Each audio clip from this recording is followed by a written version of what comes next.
اعوذ باللہ من الشیطان الرجیم بسم اللہ الرحمن الرحیم وما خلقت الجن والانس الا لیعبدون صدق اللہ العظیم رب اشرح لی صدری ویسر لی امری واحلل عقدۃ من لسانی یفقہوا قولی رب زدنی علما آمین یا رب العالمین۔ السلام علیکم ورحمۃ اللہ وبرکاتہ۔ عزیز ساتھیو، آپ کے سامنے جو قرآن کریم کی سورہ ذاریات کی آیت نمبر 56 کی تلاوت کی گئی، جس کا ترجمہ ہے کہ میں نے جنات اور انسانوں کو محض اس لیے پیدا کیا کہ وہ صرف میری عبادت کریں، یا اور اس طریقے سے بھی اس کا ترجمہ ہو سکتا ہے کہ میں نے نہیں جنوں اور انسانوں کو پیدا کیا مگر میری عبادت کے لیے۔ قرآن کریم کی یہ جو آیت ہے یہ اپنے مدعے کے اندر بہت ایکسپلیسٹ ہے، بہت واضح ہے۔ یہاں پر اللہ تعالیٰ یہ بتا رہے ہیں کہ اللہ تعالیٰ نے جنوں اور انسانوں کو کس لیے پیدا کیا، ان کا مقصد وجود کیا ہے، ان کو جو وجود میں لایا گیا۔ انسان اور جن پہلے نہیں تھے، پھر اللہ نے ان کو وجود میں لایا، اور وجود میں لانے کا سبب کیا ہے؟ تو اللہ نے کہا کہ میں نے اس لیے لایا تاکہ وہ کیا کرے، میری عبادت کرے۔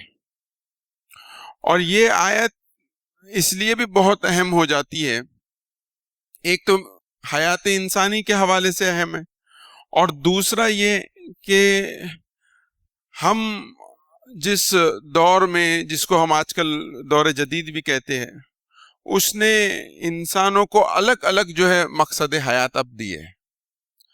آج سے کچھ سال پیچھے پلٹ کر جاتے ہیں تو پورا جو معاشرہ ہوتا تھا وہ ایک ریلیجیس سوسائٹی ہوتی تھی، ایک مذہبی سوسائٹی ہوتی تھی، اور اس کے اندر انسان کی یہ ڈیفالٹ سیٹنگ ہوتی تھی کہ ہر انسان کو اپنا یہ مقصد حیات یا مقصد وجود معلوم پڑ جاتا تھا۔ لیکن اب یہ جو دنیا کی رنگا رنگی ہے، یا یہ دنیا جتنی جس طریقے سے میچور ہوئی ہے، یہاں پر ہر انسان جب اس دنیا کو دیکھتا ہے تو اپنے اپنے حساب سے الگ الگ مقصد حیات، اپنی زندگی کا مقصد طے کرتا ہے۔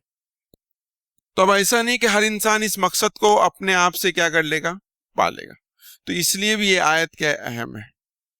اور یہ آیت ایک طریقے سے جہاں پر انسان کے وجود کا مقصد بیان کرتی ہے، اسی طریقے سے یہ اس بات پہ بھی دلالت دیتی ہے کہ انسان کا وجود بھی خدا کے وجود پہ دلیل بنتا ہے۔ وہ کیسے؟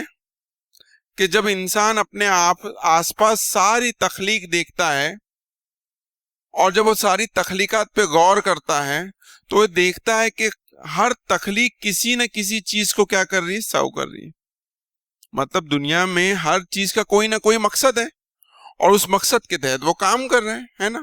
ایک جانور ہے، اس کا مقصد کیا ہے؟ وہ گھاس کو کھاتا ہے، وہ تھوڑا بڑا ہوتا ہے، پھر کوئی جانور آ کے اس کو کھا جاتا ہے۔ ایک درخت ہے جو پھل دیتا ہے، جس سے دوسرے درخت نکلتے ہیں۔ ایسا ہر چیز کا ایک وجود ہے۔ لیکن جب انسان اپنے آپ پر غور و فکر کرتا ہے تو اس کو سمجھ میں آتا ہے کہ وہ اس دنیا میں کس مقصد کے لیے پیدا ہوا، اس کا کوئی واضح گول سمجھ میں نہیں آتا۔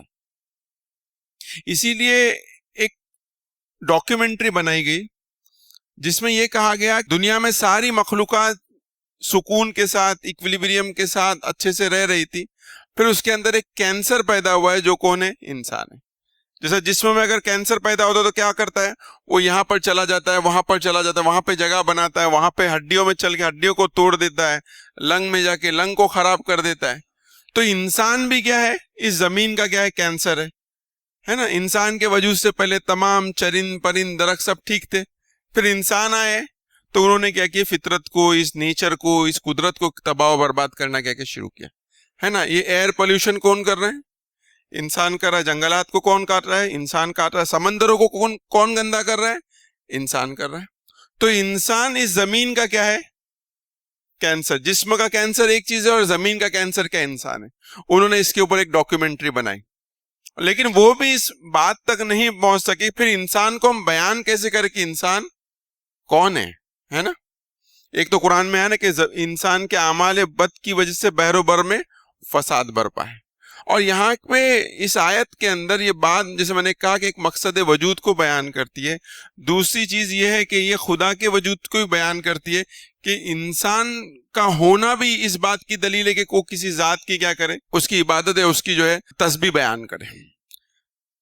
تیسری چیز یہ ہے کہ اللہ نے یہاں پہ فرمایا کہ میں نے پیدا کیا، خلق کا جو ورڈ قرآن میں آیا ہے وہ کسی چیز کو عدم سے وجود میں لانا، ایک چیز، پھر وجود کو مکمل کرنا ہے نا، اس کو پورا میچور کرنا، پھر اس کو کھلانا پلانا ہے نا، جس کو ہم کہتے ہیں اللہ رب السماوات والارض الحمدللہ رب العالمین، کہ اس کا پروردگار ہونا ہے نا۔ اللہ نے صرف انسان کو پیدا نہیں کیا بلکہ اس کے لیے تمام چیزوں کا بندوبست اس زمین پہ کیا۔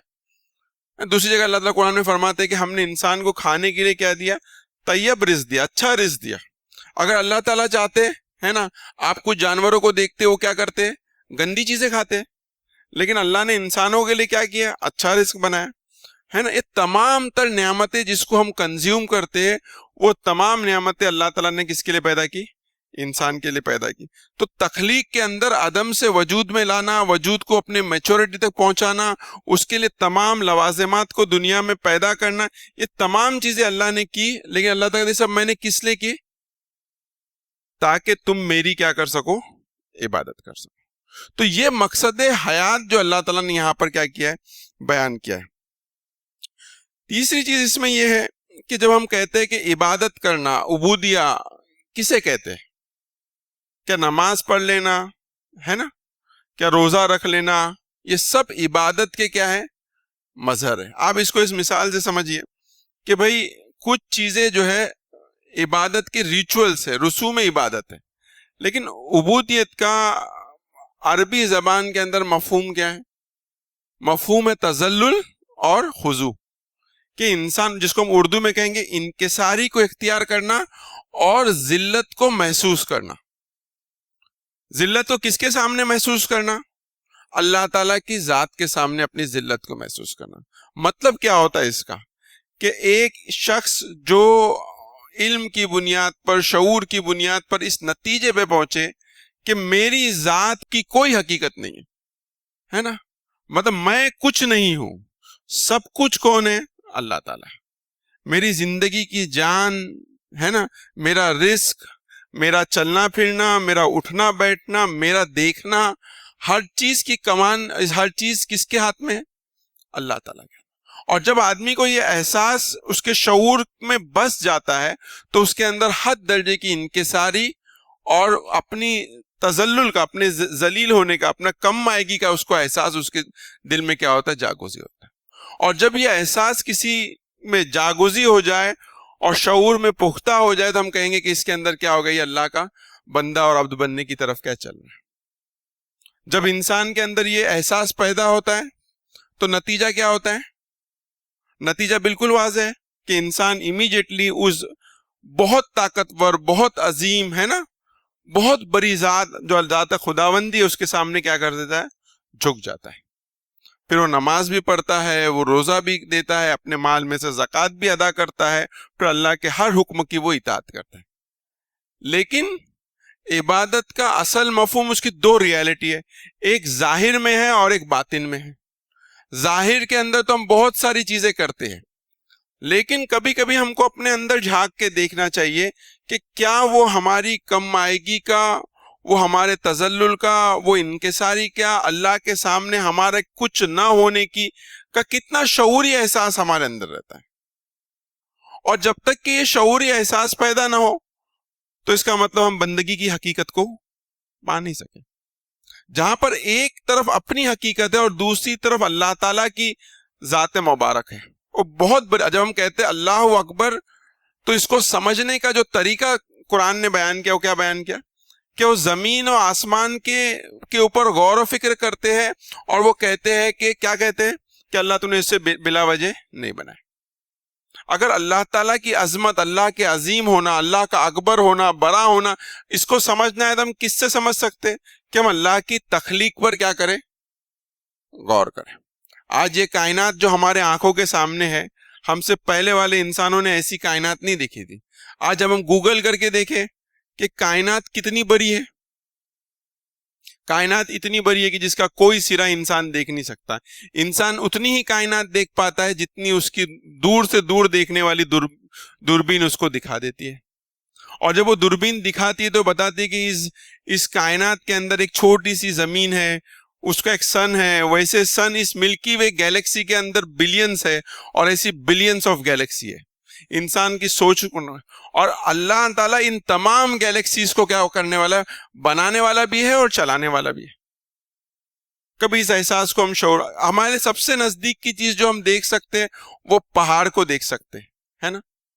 پہاڑ ایک زمین پر جو کریشن اللہ تعالیٰ نے کی, اس میں سے ایک عظیم کریشن کیا ہے, پہاڑ ہے. اس کو دیکھ کے بھی انسان کو ہیبت محسوس ہوتی ہے کہ کیا تخلیق ہے اللہ تعالیٰ کی. لیکن اللہ تعالیٰ یہ پہاڑوں کو بھی کیا کرنے والا ہے, بنانے والا ہے.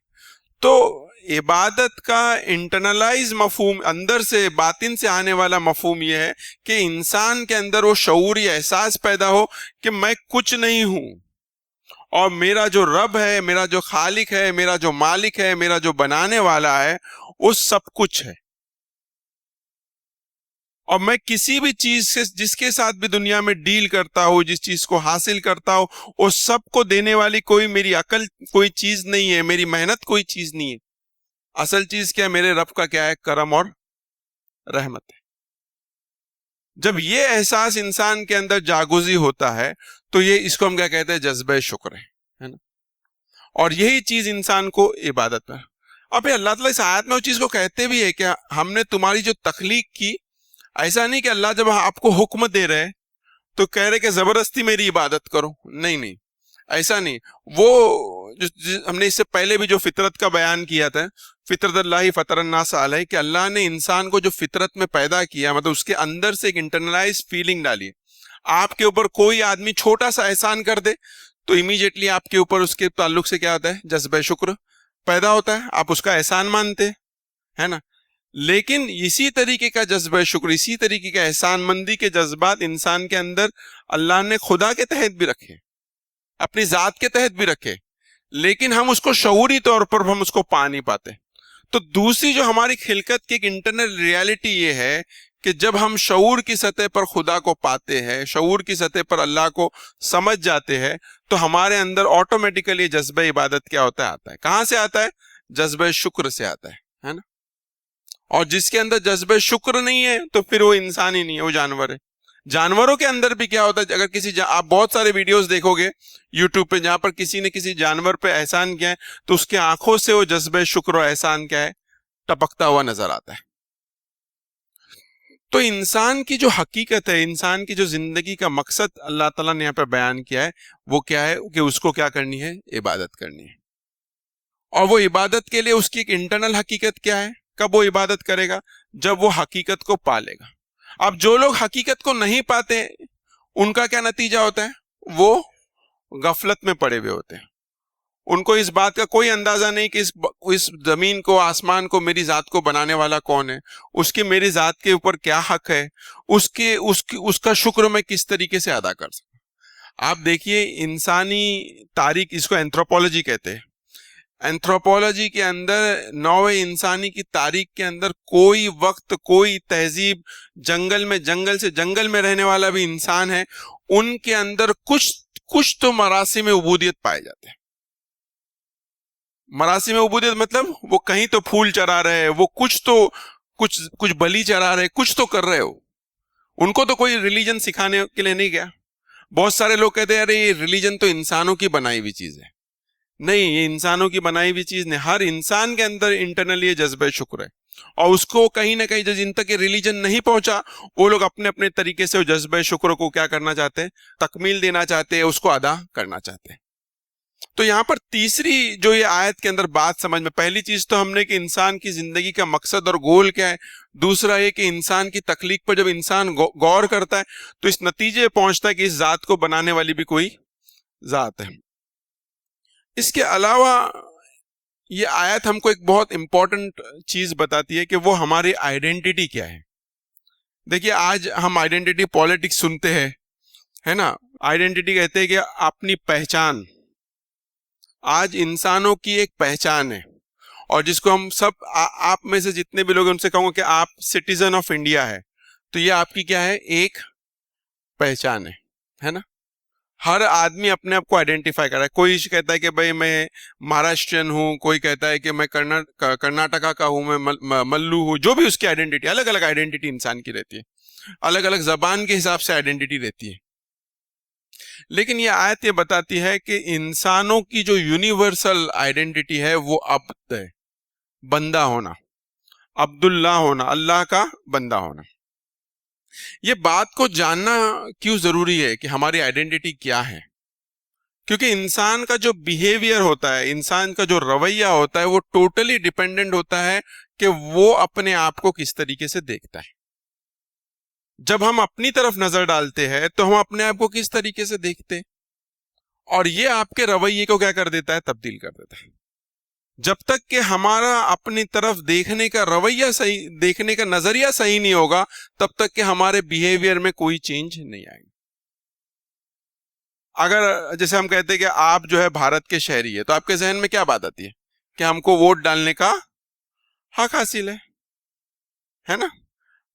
اگر آپ کہتے کہ میں فلاں زبان کا بولنے والا ہوں, تو آپ اپنی کیا سمجھتے کہ میں یہ زبان کو بولتا ہوں, زبان کو میں پسند کرتا ہوں. ہر انسان کی بہت ساری آئیڈینٹیز کیا ہوتی ہے, لیکن قرآن یہ آئیڈینٹی جو ہماری اسپریچول آئیڈینٹی ہے, جو ہماری روحانی آئیڈینٹی ہے, جو ہماری وجودی حقیقت ہے, جو ہماری پرائمری آئیڈینٹی ہے نا, وہ کیا ہے کہ ہم عبداللہ ہیں, ہم اللہ کے بندے ہیں. اور عبداللہ کا مطلب کیا ہوتا ہے؟ عبداللہ کا مطلب یہ ہوتا ہے کہ وہ جو اللہ تعالیٰ کو کی عبادت کرتا ہو, جو اللہ تعالیٰ کو بڑا مانتا ہو, اللہ اکبر مانتا ہو, جو اللہ کو ہی صرف لائق عبادت سمجھتا ہو, وہ اللہ کے سوا کسی دوسرے کی پرستش نہ کرتا ہو, نہ اللہ کے سوا وہ کسی سے کچھ مانگتا ہو, نہ اللہ کے سوا کسی سے کچھ امید رکھتا ہو, وہ بندہ کیا ہوتا ہے؟ عبداللہ ہوتا ہے. ہمارے لیے بہت ضروری ہے کہ ہم اپنے آپ کے اس تصور کو درست کریں, ہے نا. کیونکہ اگر یہ درست نہیں ہوگا نا, جب تک کہ ہم اس بات کو اون نہیں کریں گے کہ ہم عبداللہ ہیں, ہمارے رویوں میں تبدیلی نہیں آئے. دیکھیے پہلے ایسا تھا کہ سماج جو ہے نا ریلیجیس ہوتا تھا. اب آہستہ آہستہ ہم دیکھتے ہیں, ہم نبی کریم صلی اللہ علیہ وسلم کے دور مبارک سے دور ہے, تو مذہبیت کم ہوتے جا رہی ہے. اور مذہبیت کم ہوتے ہوتے اس کا ایک جو سب سے بڑا انڈیکیشن ہے کہ اجتماعی سطح پر جتنے بھی مذہب کے کو ظاہر کرنے کے جو بھی چیزیں تھی وہ کم ہوتے جا رہی ہے نا. اب ایسے وقت کے اندر انسانوں کے لیے بہت بڑا چیلنج ہے کہ وہ اللہ تعالیٰ کے ساتھ کنیکٹ کر پائے, ہے نا, اللہ کے ساتھ تعلق کو قائم کر پائے, یا تعلق باللہ کو اسٹیبلش کر پائے. اور ایسے وقت میں سب سے اہم ٹول یہ ہوتا ہے کہ ہم اپنے آئیڈینٹی کو کیا کر لیں؟ درست کر لیں. ہم اپنے آپ کو کس طریقے سے پہچانتے ہیں؟ میں فلاں کا لڑکا ہوں, فلاں کا رشتہ دار ہوں, جو ہوں, میں بزنس مین ہوں.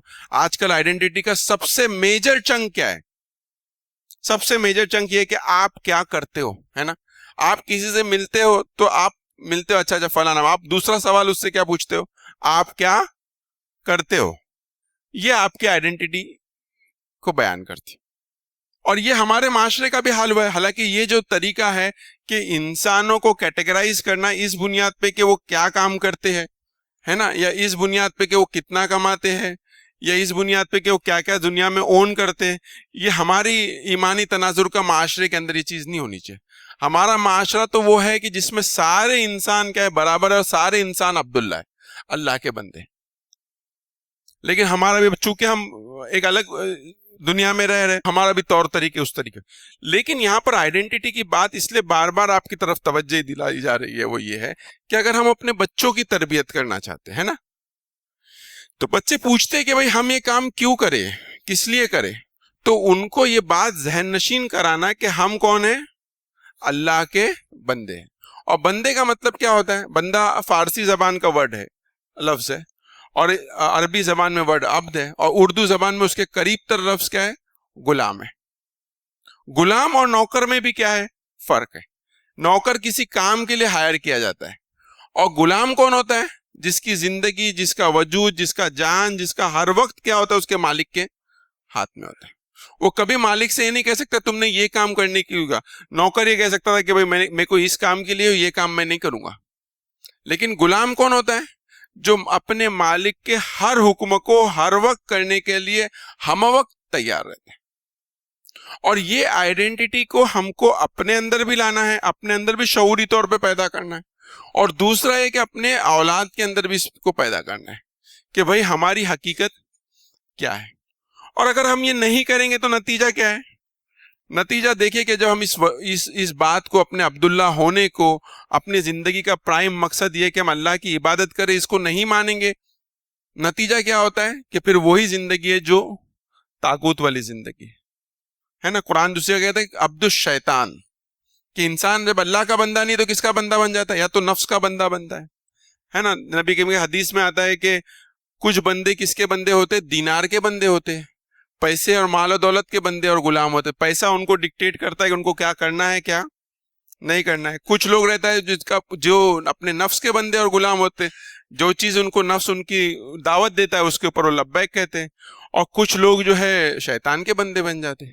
لیکن راہ راست پہ، صراط مستقیم پر قائم رہنے کے لیے ضروری ہے کہ ہم اپنی آئیڈینٹی کو کیا کر لیں؟ درست کریں۔ اور پھر عبادت کا یہ مفہوم کہ اللہ چاہتے کہ تم زبردستی اللہ تعالیٰ کے ہر حکم کو مانو، ایسا نہیں ہے نا۔ ایک جو تبع تابعین نے اس کی تفسیر بیان کی ہوئی یہ کی کہ اللہ کہتے کہ وما خلقت الجن والانس الا لیعبدون کے اندر یہ ہے کہ اللہ چاہتے کہ میرے بندے مجھ کو کیا کرے؟ پہچانے، ہے نا، مجھ کو جانے، ہے نا۔ انگلش میں کہتے ٹو نو، میرے بارے میں نالج حاصل کرے۔ اور جب وہ میرے بارے میں جانے تو اس کے نتیجے میں کیا ہونا چاہیے؟ اس کے نتیجے میں وہ مجھ سے حد سے زیادہ محبت کرنے والے بنے، ہے نا، وہ مجھ سے پیار کرنے والے بنے۔ اور اللہ تعالیٰ سے پیار کیوں نہ ہو؟ کیونکہ اللہ نے ہم کو سب کچھ دیا ہے نا، مطلب ہمارا وجود سے لے کر کھانا پینا پہننا اوڑھنا یہ سب اللہ کا دیا ہوا ہے۔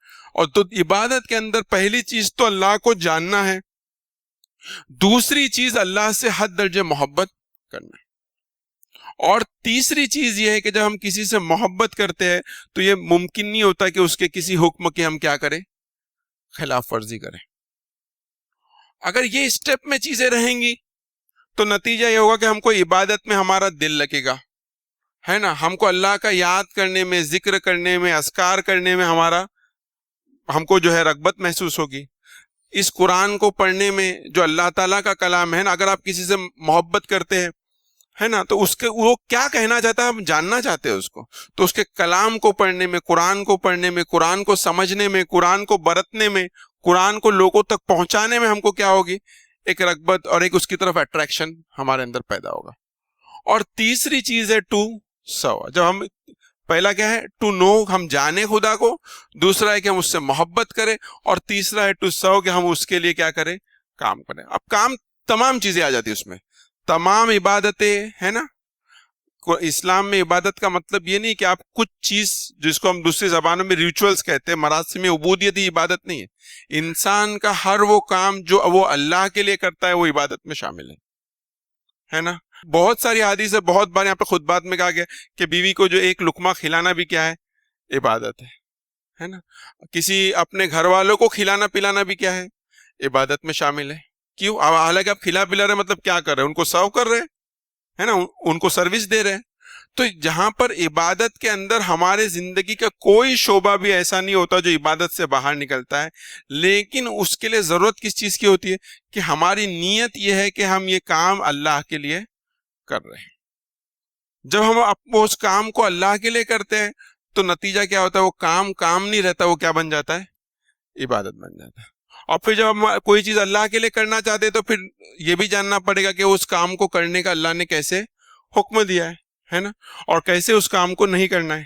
جیسے مال کمانا ہے تو مال کمانے کے اندر اللہ نے کیا حکم دیا ہے اور کس طریقے سے مال نہیں کمانا ہے نا۔ یہ تمام تر زندگی کا جو ہم نے یہاں پر ڈسکشن کیا وما خلقت الجن والانس الا لیعبدون کے اندر، وہ یہ کہ ہماری وجودی حقیقت یہ ہے کہ ہم کیا ہے، ہم کو اللہ نے پیدا اس لیے کیا ہے کہ ہم عبادت کریں، اور عبادت کرنے والے کو ہم کیا کہتے ہیں؟ عابد کہتے ہیں، بندہ کہتے ہیں، عبد کہتے ہیں۔ تو ہماری آئیڈینٹی، پرائمری آئیڈینٹی کیا ہونی چاہیے؟ عبداللہ ہونی چاہیے۔ اور تیسری چیز یہ ہے کہ باقی جو چیزیں ہمارے زندگی کا مقصد حیات بنی ہوئی ہے تو ہم اس پہ غور کرتے رہے کہ یہ کیا ہمارا زندگی کا مقصد یہ ہے؟ کیا مال کمانا مقصد ہے؟ ہاں، اللہ تعالیٰ قرآن میں کہیں جگہ فرماتے کہ تمہارے رزق کی ذمہ داری کیا ہے؟ ہمارے اوپر، لیکن ہمارا معاملہ کیا کہ ہم اتنا توکل نہیں کر پاتے، لیکن رزق کی ذمہ داری ہماری ہے نا، اللہ تعالیٰ فرماتے ہیں۔ دوسری طرف یہ کہ جو ہمارے سب گولز بنے ہوئے ہیں زندگی کے، ان تمام گولز کو، تمام مقصد کو ہٹا کے ہم اللہ کو اپنا مقصود بنا لیں۔